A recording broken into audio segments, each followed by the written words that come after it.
ஏதாவது மொபைல் காஸ்பா நான் ஒரு விக்னேஷ் பேசுகிறேங்க. அண்ட் நம்ம கூட பார்த்தீங்கன்னா மிஸ்டர் சரவணன் இருக்காரு. இவர் நம்ம 3 ஸ்டூடெண்ட்ஸில் இவரும் ஒரு one of the student.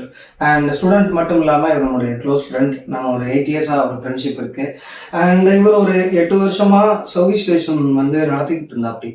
So that அவருக்கு பெட்டராக கொடுக்கணும்னு ஆசை. பட் ஆனால் சர்வீஸ் ஸ்டேஷன் கான்செப்ட்லேயே போகும்போது அது முடியல. ஸோ தட் அவர் வந்து இப்போ வந்து சர்வீஸ் ஸ்டேஷன் கான்செப்ட் வேண்டாம் அப்படின்ட்டு இப்போ அவருடைய ஓன் டீடைலிங் ஸ்டுடியோவை பில்ட் பண்ணிருக்காரு. ஸோ இவர் வந்து நம்ம கிளாஸில் வந்து நானும் அவசியம் வரேன். ஆக்சுவலாக முதல்ல சொன்னது அவர் தான், ஆனால் அதுக்குள்ளேயே சீட்டு ஃபுல்லாகிடுச்சு. ஸோ அதில் ஒன்று கேன்சல் ஆச்சு. ஸோ அதில் வந்து அவர் கிராப் பண்ணிட்டாரு. ஸோ இப்போ நான் அவர்கிட்ட நம்ம கிளாஸில் அவர் என்னெல்லாம் விஷயங்களை புரிஞ்சுக்கிட்டாரு அப்படிங்கிறதை ஒரு Q&A மாதிரி கொண்டு போவோம். நீங்கள் இவ்வளோ நாளும் வந்து சர்வீஸ் ஸ்டேஷன் நீங்கள் ஒரு எக்ஸ்பீரியன்ஸ் பர்சன்.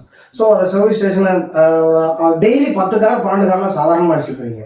ஸோ அப்படி இருந்த சூழ்நிலையிலும் உங்களுக்கு இந்த டீட்டெயிலிங் மேலே ஏன் எப்படி சொல்றதுன்னா இதுக்குள்ள ஒரு விஷயம் இருக்குங்கிறத எப்போ வந்தீங்க? நார்மலாக வாட்டர் வாஷ்லாம் பண்ண முடியல, இது உன்னால் பண்ண முடியுமாப்பா, நான் இந்த அளவுக்கு எடுக்க முடியுங்களா அப்படின்னு ஒரு சிலர் கேட்குறப்போ நான் அதை வந்து எனக்கு அப்போ அந்த நாலேஜ் இல்லைனாலும் கெமிக்கல் ஏதாச்சும் கொடுத்து பாப்பா அப்படிங்கிற ஒரு நாலேஜில் அவங்களுக்காக இதை ட்ரை பண்ணேன். ஓகே.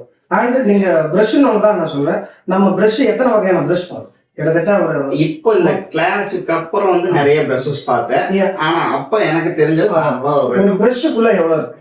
ஸோ அதை தான் நம்ம வந்து கொடுக்கணும். வெறும் ஒரு ப்ரஷ் தான், அதை தவறான இடத்துல கூட நம்ம யூஸ் பண்ணி பார்ப்போம். ஒரு 1000 ரூபா, ஆனால் 1000 ரூபா ப்ரஷ்ஷாக இருந்தாலும் அதை தவறான இடத்துல பயன்படுத்தினா என்ன மாதிரியான இம்பாக்டை உருவாக்குங்கிறதையும் பார்ப்போம்.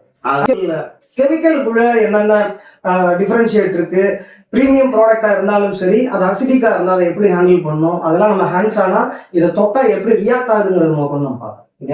ஸோ அதுல நீங்க பார்த்த விஷயம் எனக்கு வந்து காயம் பண்ணாம ஒரு ப்ரஷ் எப்படி யூஸ் பண்ணணும், அதுக்கான ப்ரஷஸ் நிறைய இருக்கு அப்படிங்கிற நாலேஜ் வந்து எனக்கு இந்த கிளாஸ்க்குள்ள வந்ததுக்கு அப்புறம் தான் தெரியும். இது வரைக்கும் பயன்படுத்தின நீங்க யூஸ் பண்ணதுக்கும் இப்போ நம்ம ட்ரைனிங்ல பார்த்த கெமிக்கல்ஸுக்குமான ஃபீல் உங்களுக்கு தெரிஞ்சது?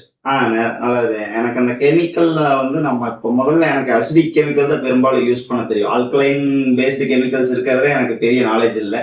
கிளாஸுக்கு அப்புறம் தான் இந்த ஆல்கலைன் பேஸ்டு கெமிக்கல்ஸ் வந்து நம்ம டிக்ரீசரையே பாடியில கொடுத்து டீகண்டமைசேஷன் பண்ணுவோம். பட் நம்ம ஆல்கலைன் பேஸ்டு டிக்ரீசர் கொடுத்தோம், அதுல வந்து நம்மளுக்கு எந்த அளவுக்கு ஒரு இது இருந்ததுங்கிறது. ஓகே. அண்ட் ஆல் ஓவரா நீங்க ஃபீல் பண்ணது? ஆல் ஓவரா வந்து எனக்கு கிளாஸ் வந்து ரொம்ப யூஸ்ஃபுல்லா இருந்தது. ரெண்டாவது வந்து பாத்தீங்கன்னா நான் எனக்கு டீடைலிங் செக்மெண்டா போறப்ப வந்து நல்ல ஒரு அப்கிரேட்னே சொல்லலாம். Thank you so much.